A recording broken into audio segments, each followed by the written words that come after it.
I don't really know where to begin here. There is narco dollars, government contractors, insider trading, fake news. Where do we begin, Catherine? What is happening?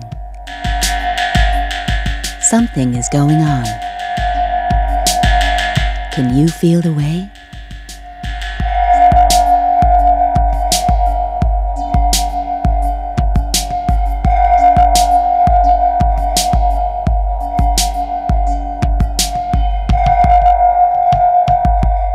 Welcome to Spiral Into It. I'm Fisk Smith.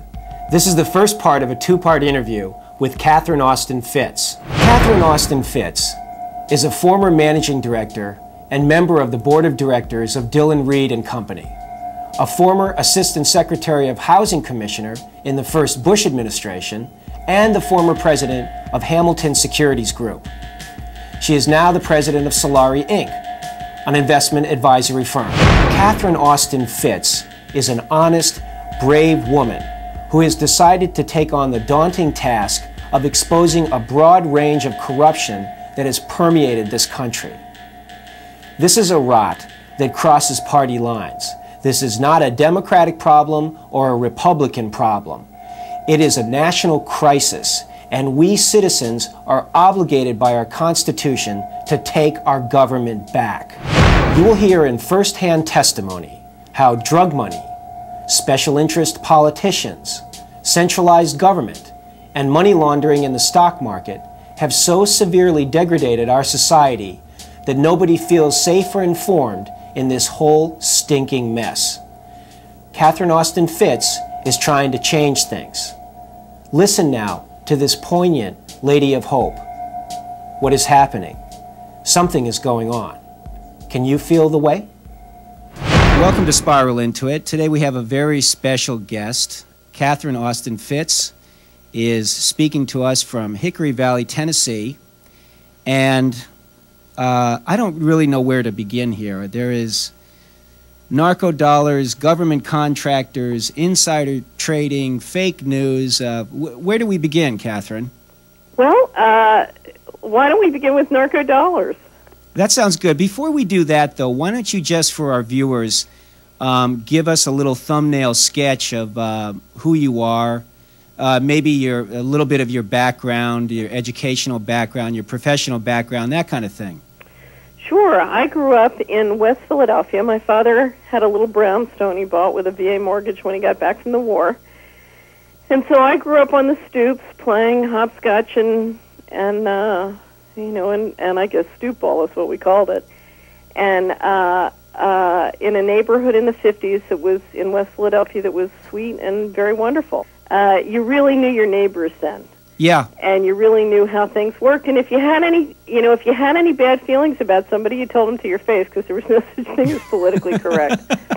And but I loved it. And I think one of the things that really one of the big questions we have to ask is how can TV help build a community instead of tear it apart? Because I know the TV, the way it was used, had a role in tearing that neighborhood apart. Anyway, what happened in the early 60s was that government subsidies and drugs poured into the neighborhood, and it went from being a place where it was very safe for children to a place where it was not safe. And that's when I decided I was going to learn how all the money in the world worked and figure out how neighborhoods could make money turning things around, because even as a child I understood we were destroying more wealth than the few people making money on the drugs or the HUD subsidies were making. Yeah, this might be a good time to explain, before you go ahead, a little bit what you're doing now with Solari and the Solari Index. Sure. I'm in the process of launching a new business that will be an investor in Solari. The Solari is a community investment data bank and investment advisor. And there are two key principles to Solari. One, their equity. It's a for-profit company. Their voting shares must be owned and controlled by people who live within the service area, which is 10,000 people or less. And the second thing is the Solari, there are many different transactions as an investment advisor that a Solari can do. And what they do, it depends on the neighborhood. But the one thing a Solari must do is circulate information about how the money works in that place and indices that indicate the performance of how well all the capital, it's human and financial capital, is doing in that place. Salary index, let me describe that, is the percent of people within a community who believe that a child can leave their home, go to the nearest place to buy a popsicle, and come home alone safely. When I was a child growing up in West Philadelphia, the salary index was 100%. It was unthinkable to anyone that a child wasn't safe to run up to the corner store, which was at 48th and Spruce, and buy a popsicle and come home alone safely. Yeah. Either during the day or at night before bedtime. So today the salary index is probably in that neighborhood about 0%. Yeah. So in my lifetime, the salary index, while the Dow Jones has gone from 500 to over 10,000, the salary index has gone from 100%, down to, in many neighborhoods, the mothers will tell you that they think as a practical matter it's 0%. Yeah, and what are some of those forces that have driven down the salary index to the point now where life is degraded and just, people feel like they're humped on, and what has done that, in your opinion?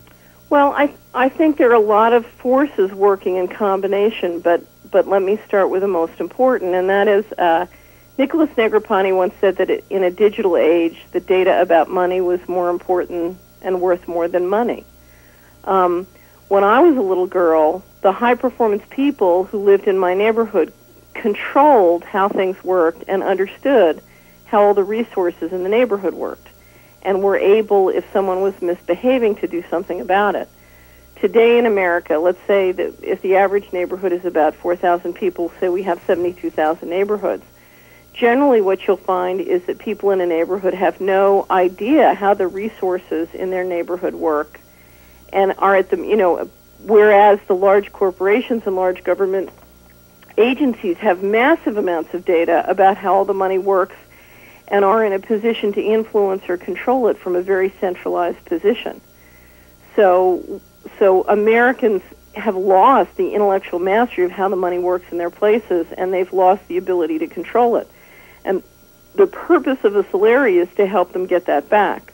My congressmen and senators lie to the people here all the time.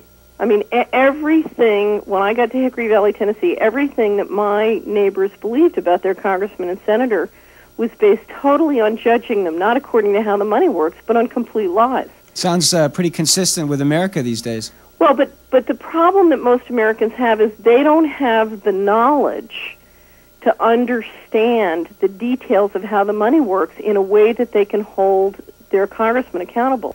I went to hear Congressman Hillary, who's a congressman from Tennessee 4th, over in the eastern part of the state. He was in our county, Hardeman County, several weeks ago in his campaign for governor. Mm-hmm. So he's a congressman, and he's running for governor. Now, he's on the Armed Services Committee, and he's on the Budget Committee. When I went to hear him speak, I hadn't researched, so I didn't know that yet. And I asked him, let me tell you the question I asked him. It was a town meeting format of about 30 local Hardeman County citizens. He gave a presentation on why he was more qualified to be a fiscally responsible governor and re-engineer the programs here in Tennessee, which he said were not fiscally sound. So let me explain the question I asked him. And I said to him, Congressman Hillary, in the last 3 fiscal years that we have financial statements for, over $3.3 trillion has gone missing from HUD and Department of Defense. And he looked at me and he said, yes, I know.